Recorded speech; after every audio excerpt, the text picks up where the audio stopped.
ইসলাম এমন একটি দিন যে দিনের মধ্যে আল্লাহ রাব্বুল আলামিন মানুষের জীবন যাপনের ক্ষেত্রে যেই শিষ্টাচার এবং সৌন্দর্য মানুষ অনুসরণ করবে সেগুলো আল্লাহ রাব্বুল আলামিন তার রাসূলের মাধ্যমে আমাদেরকে জানিয়ে গেছেন, যাতে করে আমরা জীবন যাপনের পর্যায়ে ইসলামে যে শিষ্টাচারগুলো আছে, আদব কায়দাগুলো আছে, সেগুলো উপলব্ধি করতে পারি এবং সেগুলোকে আমরা যথাযথভাবে রাসূলুল্লাহ সাল্লাল্লাহু আলাইহি ওয়াসাল্লাম দেখানো যে হাদি, দেখানো যে তরিকা রয়েছে সেই তরিকা অনুযায়ী সেগুলো আদায় করতে পারি।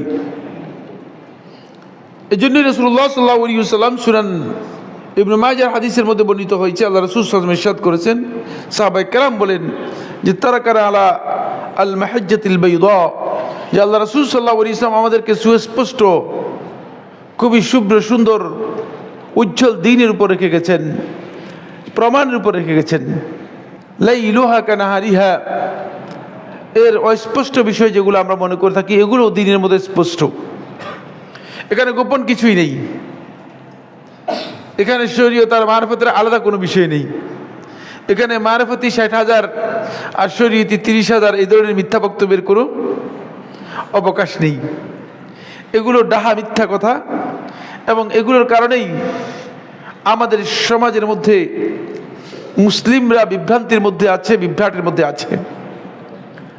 ইসলামের দ্বীনের মৌলিক যে বিষয়গুলো আছে সবগুলো বিষয়ই তিবালকের মধ্যে স্পষ্ট।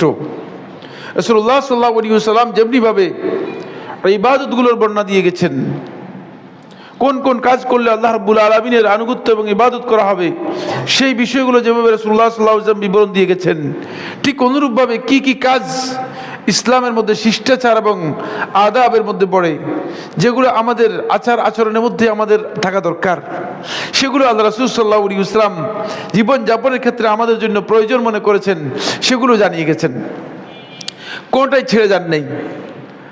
আর এই যে আদাবগুলো আছে এই আদাবগুলোর অধিকাংশই মূলত আল্লাহ রাসূল সাল্লাল্লাহু আলাইহি ওয়াসাল্লামের অনুসরণ করার কারণে, যেহেতু আমি তাআসসিয়ান বিন নবী সাল্লাল্লাহু আলাইহি ওয়াসাল্লাম, নবী সাল্লাল্লাহু আলাইহি ওয়াসাল্লামের অনুসরণ করার কারণেই এগুলো করব। আর নবী সাল্লাল্লাহু আলাইহি ওয়াসাল্লাম অনুসরণ করার জন্য আল্লাহ তাআলা কমন আমাদেরকে নির্দেশ দিয়েছেন। কোরআনে কারীমের সূরা আল আহজাবের 21 নম্বর আয়াতের মধ্যে আল্লাহ সুবহানাহু ওয়া তাআলা ইরশাদ করেন, লাকাদ কানা লাকুম ফি রাসূলিল্লাহি উসওয়াতুন হাসানা, তোমাদের জন্য রয়েছে আল্লাহ রাসূল সাল্লাল্লাহু আলাইহি ওয়াসাল্লামের মাঝে উত্তম আদর্শ। সুতরাং আপনি যদি একটা কাজ করেন সেই কাজটা আপনি অবশ্যই জানবেন যে আল্লাহ রাসূল সাল্লাল্লাহু আলাইহি ওয়াসাল্লাম এই কাজটি করেছেন কিনা, কারণ আপনার উত্তম মডেল, উত্তম আদর্শ হচ্ছে রাসূলুল্লাহ সাল্লাল্লাহু আলাইহি ওয়াসাল্লাম। রাসূল সাল্লাল্লাহু আলাইহি ওয়াসাল্লাম থেকে বড় বুজুর্গ হওয়া, রাসূল সাল্লাল্লাহু আলাইহি ওয়াসাল্লাম থেকে বড় কিছু হওয়া, এটা আমাদের পক্ষে সম্ভব নয়। সুতরাং এই চেষ্টা করার দরকার নেই। অনেকে হয়তো মনে করে থাকেন যে অনেকে এটা বুঝান যে আমি কি রাসূলের মতো হতে পারবো কিনা। রাসূলের মতো হওয়ার জন্য আপনাকে বলা হয়নি, আপনাকে বলা হয়েছে আপনি রাসূলকে অনুসরণ করার জন্য। আপনি রাসূলকে অনুসরণ করলেই আপনি আপনার রাস্তার উপর আছেন এটা ধরে নেওয়া হবে। কিন্তু রাসূলকে বাদ দিয়ে যদি আপনি ডিঙ্গিয়ে গিয়ে যান তাহলে আপনি রাসূলকেই অবজ্ঞা করলেন, রাসূলকেই অপমান করলেন। আপনি হয়তো মনে করেছেন যে রাসূল সাল্লাল্লাহু আলাইহি ওয়াসাল্লামের কথা মেনেছেন, না, আসলে মানেন নাই, বরং আপনি রাসূল সাল্লাল্লাহু আলাইহি ওয়াসাল্লামের ডিঙ্গিয়ে গিয়ে আল্লাহ রাসূলের আগ বাড়িয়ে গিয়েছেন, যেটা ইসলামে একেবারেই নিষেধ, আল্লাহ রাব্বুল আলামিন নিষেধ করেছেন।